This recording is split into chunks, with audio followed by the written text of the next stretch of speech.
You know, when you look at the way we wanted to continue to build this lacrosse club with our player procurement strategy, it's with, you know, U.S. ball players. You know, we have a number of U.S. ball players tonight, like Mike Manley, C.J. Costabile. I mean, this is their first real NLL game, so we're very proud of them, obviously.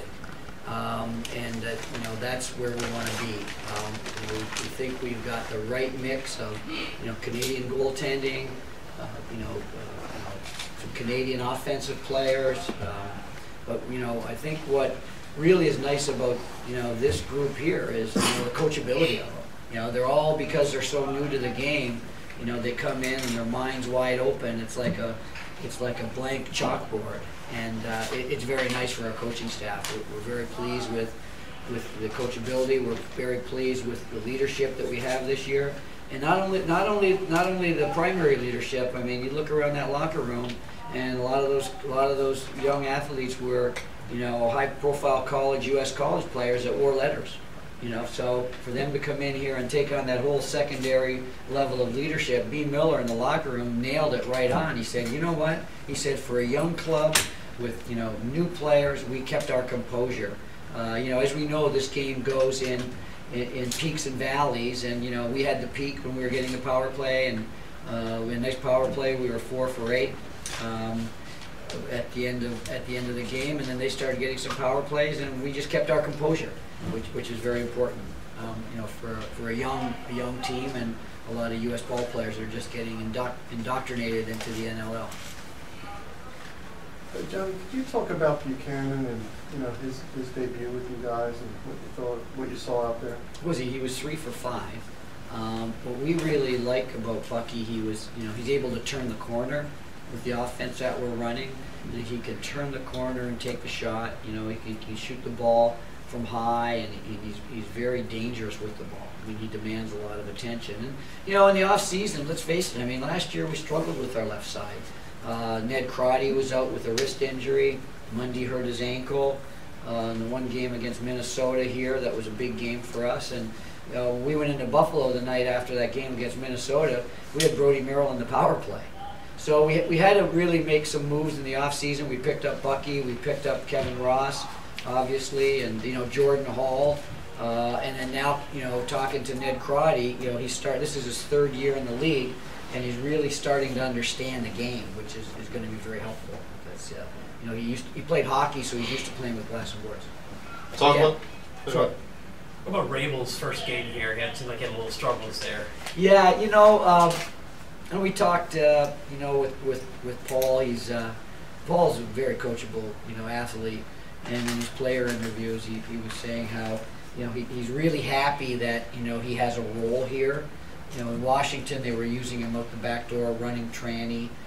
They would run him in the offense, you know, practices, and then in the game, they'd run him in D tranny. So we just said, hey, Paul, listen, you're a right-handed offensive player. You're an O tranny guy. That means you start out the front door, and you can cut off their transition and play D. And, you know, he wants to score some goals. He knows, I mean, he's dynamic enough to score some goals, but as the game went on, he got a little frustrated because he was pushing a little bit too much. I don't know whether his goal he was in the crease or not, but I threw the flag. I'm not very good at throwing the flag, as you can tell. I'm not very good at it. You know, so what we've done, we said, okay, hey guys, let us know if we have to throw the flag. So on Westy's goal, you know, Brody goes boom, Westy goes boom, I throw the flag, and right, the first goal. So we lost a timeout, and then because of the new rules, I forgot about, you know, that we lost our timeout, because we used to have 2 flags a half, right? But anyway, so then when Paul scored the goal, he's going, throw the flag, show the flag. I go, I can't throw the flag. We said we're going to keep it for a timeout in the last half because we had a nice goal differential, but he was fine. But, you know, the game's going to come to Paul.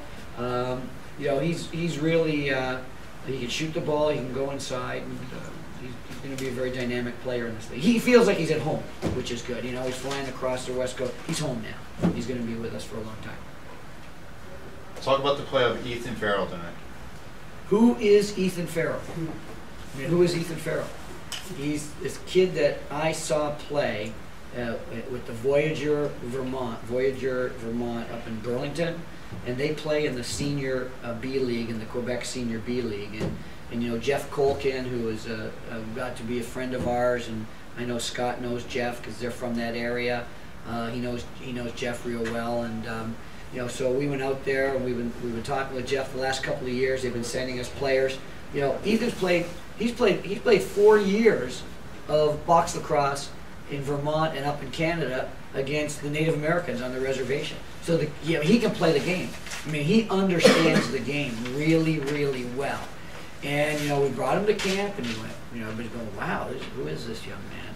And then there was a little, you know, up in Toronto, he struggled a little bit, but he you know, we know where he needs to fit in, you know, because of his skill set. But I mean, he's just, the kid has a grin from, you know, ear to ear when he walks into the rink, and he's going to be a player in this league. I mean, he got 2 and 1. He only had 3 shots, and he picked up that rebound that he picked up.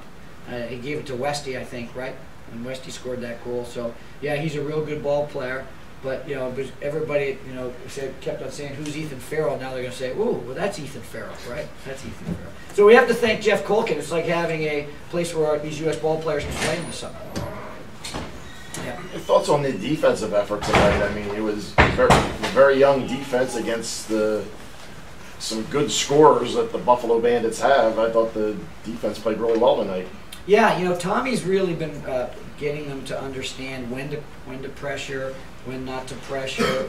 We don't want to go too far, but we'll also step up and try a little bit of a trap, you know, once they cross the center line. But I think, you know, as long as we can just stay on our 2-man game and one-on-one defense and stay away from sliding, unless we really know we can go, we're going to be okay, because you know, that's their athleticism. They're very athletic. They can recover quickly, which is very, very important, and then they can open and close the gap real quickly and recover. And you know what, I thought, you know, notwithstanding what they did on the D end, I thought their transition and their decision make was marvelous. You know, we had a couple little hiccups, especially when we had a man up, and Mike Manley carried the ball up the floor, and CJ carried the ball up the floor when we had a man up. But you know, that's just getting used to identifying the situation, identifying the time on the clock, and identifying the shot clock. And you know, they're smart enough athletes that they're going to get that. I mean, they all went to top U.S. colleges. They went to Duke. You know,